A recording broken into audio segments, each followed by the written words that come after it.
15장의 앞장의 내용은 이렇습니다. 아마샤는 하나님의 도움으로 에돔과의 전쟁에서 이깁니다. 그런데 전쟁하고 돌아올 때에 이 아마샤는 그 세일산의 신, 에돔의 신들, 자손들의 우상을 가지고 이렇게 돌아옵니다. 고대 근동은 국가 간의 전쟁을 신들의 전쟁으로 이렇게 여겨서 이긴 나라에서 패전국의 신들을 가져오는 이러한 관습이 있었습니다. 그런데 이 아마샤는 신상을 가져온 것으로 그치지 않고 이 에돔의 신을 자기의 신으로 삼고 경배하고 이렇게 분향을 했습니다. 우리가 이렇게 오늘 예배를 드리는 것처럼 아마샤는 에돔의 신 앞에서 예배를 드렸다는 것입니다. 하나님은 우상 숭배한 이 아마샤에게 크게 진노하면서 한 선지자, 무명의 선지자를 그에게 보내면서 잘못을 말씀해 주십니다. 15절 말씀에 그러므로 여호와께서 아마샤에게 진노하사 한 선지자를 그에게 보내시니 그가 이르되 저 백성의 신들이 그들의 백성을 왕의 손에서 능히 구원하지 못하였거늘 왕은 어찌하여 그 신들에게 구하나이까 하며 선지자가 아마샤에게 저 아람의 신들이 아람 백성을 왕의 손에서 구원하지 못하였는데 왕을 왜 지금 아람의 신 앞에서 지금 빌고 그 앞에서 예배를 드리십니까? 라고 이렇게 말을 아직 끝마지도 않았는데 왕이 이렇게 말합니다. 16절에 보면 선지자가 아직 그에게 말할 때에 왕이 그에게 이르되 우리가 너를 왕의 모사로 삼았느냐? 그치라 어찌하여 맞으려 하느냐 하니, 한마디로 우리가 언제 너를 나의 고문으로 세웠느냐. 더 이상 말을 하면은 더 이상 더 이상 마도 죽지 않으려거든 그냥 가만히 있어라라고 이렇게 협박합니다. 하나님은 선지자를 보내셔서 아마사의 잘못을 이렇게 말씀해 주셔서 돌아오라고 이렇게 했지만은 아마샤의 태도는 어떠합니까? 내가 지금 무슨 잘못을 했느냐고 따지면서 거기에다가 맞으려 하냐고 선지자에게 이렇게 협박하는 적반하장의 모습으로 나옵니다. 이런 아마샤의 태도에 하나님은 아마샤를 멸하기로 작정하십니다. 선지자가 하던 말을 멈추고 말합니다. 16절 중반에 보면 선지자가 그치며 이르되 왕이 이 일을 행하고 나의 경고를 듣지 아니하니 하나님이 왕을 멸하시기로 작정하신 줄 아노라 하였더라. 왕이 저의 경고를 듣지 않고 이렇게 하시는 것을 보니 하나님이 왕을 멸하시기로 결정하신 줄로 알겠습니다라는 의미가 있습니다. 여기서 하나님이 왕을 멸하시기로 작정하신 줄 아노라에서 이 작정하시다의 뜻은 계획하다 그리고 결정하다라는 의미가 있다고 합니다. 즉 하나님께서는 아마샤가 불순종했을 때에 아마샤를 멸하시기로 이렇게 계획하시고 결정을 하셨습니다. 하나님의 경고를 받아들이지 않고 하나님의 명백한 뜻을 거역하는 행동은 결국 멸망을 자초하는 지름길이 될 것입니다. 애굽의 바로는 어떻습니까? 모세를 통하여서 수차례 거듭된 여호와의 경고를 거역하고 나중에는 애굽에 있는 모든 장자 그리고 첫째 난 동물이 다 멸망을 당하였고, 이스라엘 왕 사울은 사무엘 선지자를 통하여 증거하시는 하나님의 말씀을 거역함으로써 하나님으로부터 버림받은 왕이 되었습니다. 이러한 역사적 사실을 통해서 이 한 선지자는 하나님의 경고를 받아서 받아들이지 않는 이 아마샤가 이제는 여호와로부터 멸망당할 것이라는 사실을 이렇게 확신을 하면서 이렇게 증거를 했던 것입니다. 그런데 작정은 하나님의 경고입니다. 옐로우 카드입니다.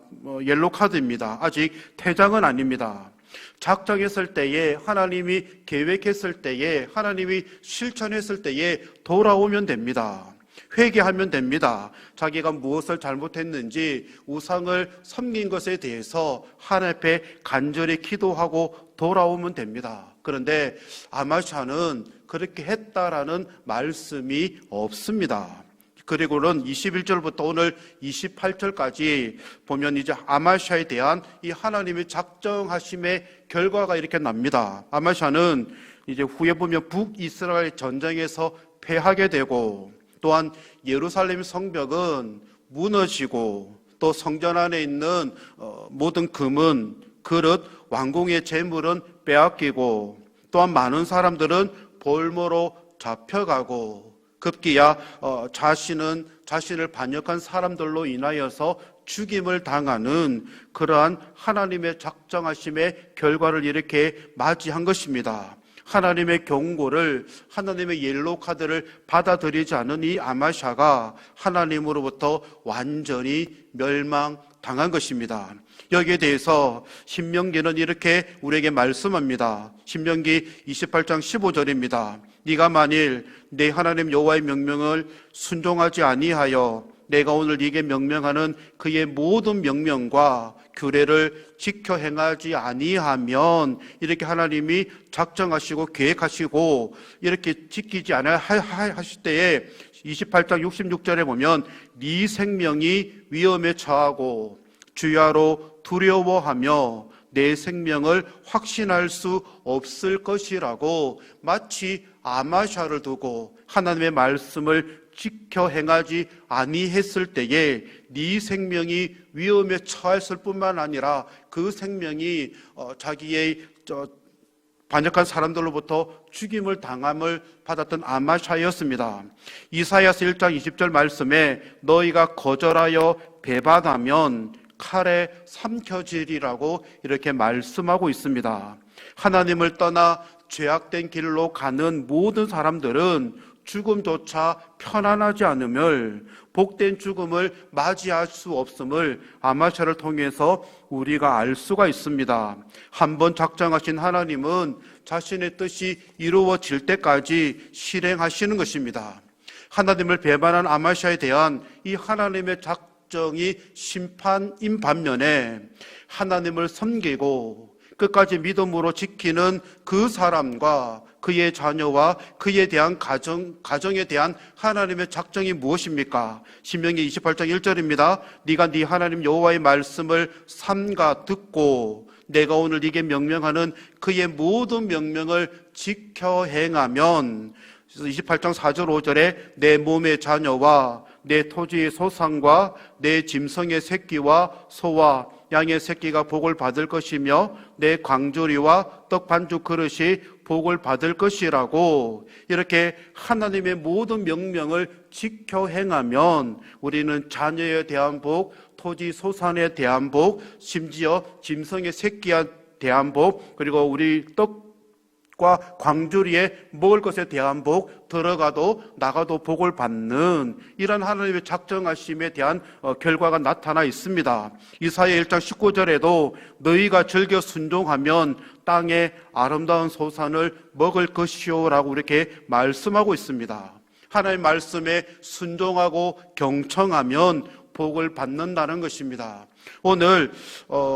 오늘날처럼 힘든 시대를 살아가는 우리에게, 여러분들이 하나님을 끝까지 붙들고 하나님만을 의지하고 하나님 말씀에 순종하면 땅의 아름다운 소산을 우리에게 이렇게 허락해 주신다는 것입니다. 즉 형통의 복을 우리에게 내려주시겠다는 것입니다. 하나님의 작정하심은 결코 변함이 없으십니다. 하나님을 변함없이 의지하는 자에게는 복을 주시기로 작정하시면서 대신에 하나님의 은혜를 잊어버리고 배신하는 자는 심판을 내리시기로 하나님이 작정하신 것입니다.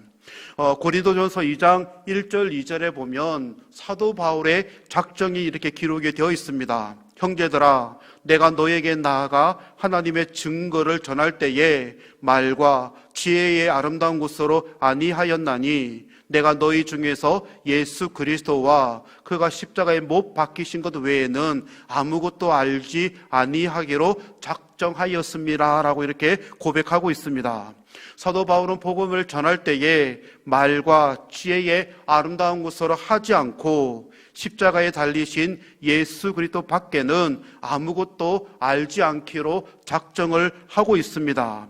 자신의 말이 매력적이지 않고 또한 자신의 말솜씨가 탁월하지도 않더라도 하나님을 증거할 때는 반드시 예수 그리스도만을 말하겠다라고 이렇게 작정한 것입니다. 십자가에 죽으신 예수님을 믿는 자는 구원을 얻겠다라는 이 진리만을 자신이 전하겠다라고 지금 작정을 하고 있습니다. 그리고 범죄한 우리에 대한 하나님의 작정하신 계획은 어떠합니까? 이 땅에 하나밖에 없는 독생자를 보내셔서 그를 믿는 모든 사람은 다 구원함을 얻게 한다는 것이 하나님의 작정이십니다. 요한복음 3장 16절입니다. 하나님이 세상을 이처럼 사랑하사 독생자를 주셨으니 이는 그를 믿는 자마다 멸망하지 않고 영생을 얻게 하려 하심이라. 우리는 지금 이 독생자를 위해서 날마다 증거하고 이 독생자를 믿지 않는 자들에게 복음을 증거하는 이 사명을 우리가 가진 것입니다. 석회교회 성도 여러분, 여러분은 어떠한 작정을 하고 계시고, 아니 2020년도 어떠한 작정으로 일을 시작하셨습니까? 우리의 삶이 이렇게 코로나로 올 한 해를 이렇게 뒤덮을 거라고는 그 아무도 예상하지 못하였습니다. 우리의 삶이 쉽지 않고 우리가 드리는 예배조차도 마음대로 드리지 못하고 우리 다음 세대들 영혼들이 자유롭게 와서 뛰놀지도 못하고 그냥 예배당에 앉아서 말씀만 듣고 가는 지금 이때입니다. 더군다나 대적마귀는 우는 사자같이 두루 삼키며 삼킬 자를 찾고 있는 지금 이 시대에 우리는 지금 어떤 믿음의 작정을 다시 하며 이 한 해를 마무리하고 또한 새로운 한 해를 준비해야 되겠습니까? 삶이 어렵다고, 환경이 내 마음대로 되지 않는다고, 또한 예배의 자리에 이렇게 예배당에 함께 드리지 못한다라고 그냥 우리의 마음대로 드리는 예배가 아니라 심지어 하나님을 배반하는 것이 아니라 힘들수록 하나님만을 의지하고 하나님 외에는 다른 길이 없음을 기억하시고 우리가 포도나무에 달린 이 가지처럼 예수님 안에 꼭 붙잡혀 있는 우리들이 되었으면 좋겠습니다. 또한 여호와의 말씀을 듣고 지켜 행하셔서 들어가도 나가도 복을 받기를 바랍니다. 그래서 날마다 믿음을 지키고 기도하며 말씀에 순종하기로 결단한 우리에게 형통의 복을 주시기로 작정하신 하나님을 기억하며 믿음으로 승리하시는 저와 여러분들이 되시기를 바랍니다. 이 시간 우리가 말씀을 생각하면서 함께 기도하겠습니다. 하나님, 말씀을 듣고 지켜 행할 수 있는 믿음을 주시고 특별히 잘 될 때에 교만하지 않도록 어려울 때에 하늘을 붙잡는 우리들이 있게 도와주시고 바울의 작정이 있고 예수님 하나님이 계획한 것처럼 우리의 작정이 어떤가를 이 시간에 기도하며 나아가겠습니다. 살아계신 아버지 하나님 감사합니다. 오늘 하나님 말씀을 듣고 지켜 행할 수 있는 그 믿음을 우리에게 주시기를 주님 소원합니다. 아마시아는 전쟁에서 이겨서고 돌아왔을 때에 에돔의 신을 가지고 왔는데 그 신께 경배드리고 의지했던 그에게 선지자를 보내어서 돌아오라고 했던데 도리어 하나님께 나가지 못하였던 이 아마시아의 삶의 결과가 어떠합니까? 가자 자신뿐만 아니라 그 많은 사람들이 죽임을 당하고 또 나라가 패망을 나라가 또 전쟁에서 지었던 것처럼 주님, 우리의 하나님께 대한 작정함이 어떠합니까? 우리의 마음대로가 아니라 주님 앞에 꼭 붙잡혀 있는 우리의 작정함에게 도와주시고 우리의 믿음이 그런 삶으로 살게 하여 주시옵소서. 특별히 잘 될 때에 교만하지 않도록, 잘 될 때 하나님 우상을 숨기지 않도록 우리가 주님 앞에 꼭 잡힌 영혼들이 되게 하여 주시기를 주님 소원합니다. 어려울 때에, 힘들 때에, 이 환경이 우리 마음대로 되지 않을 때에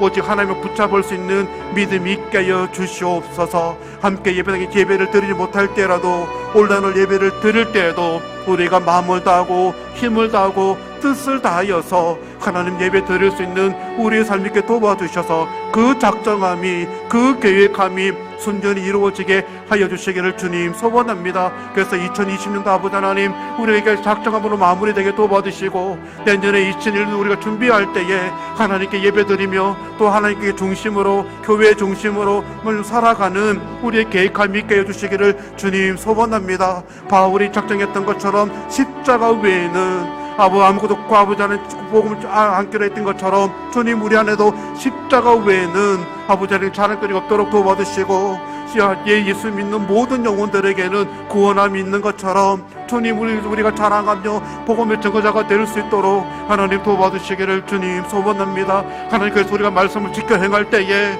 하나님 우리의 가정이 형통에 복이 도와주시고 우리의 자녀와 우리의 일터와 직장 가운데 형통의 복이 넘쳐나게 하여 주시기를 주님 소원합니다. 때로는 어렵고 힘들고 하나님 우리 또 아버지는 또 우리를 맡고 있는 이 모든 환경 속에서 여호와만 의지하게 도와주시고 성령 하나님 역사함을 우리가 나무에다 기다게 도와주셔서 우리의 힘이 아니라 하나님의 능으로 아버지 이길 수 있는 믿음을 주시기를 주님 소원합니다. 다시금 기도하오니 하나님께서 우리가 기도한 우리가 말씀으로 지켜 행할 때에 하나님 우리가 나오는 형통의 은혜를 허락하여 주시옵소서.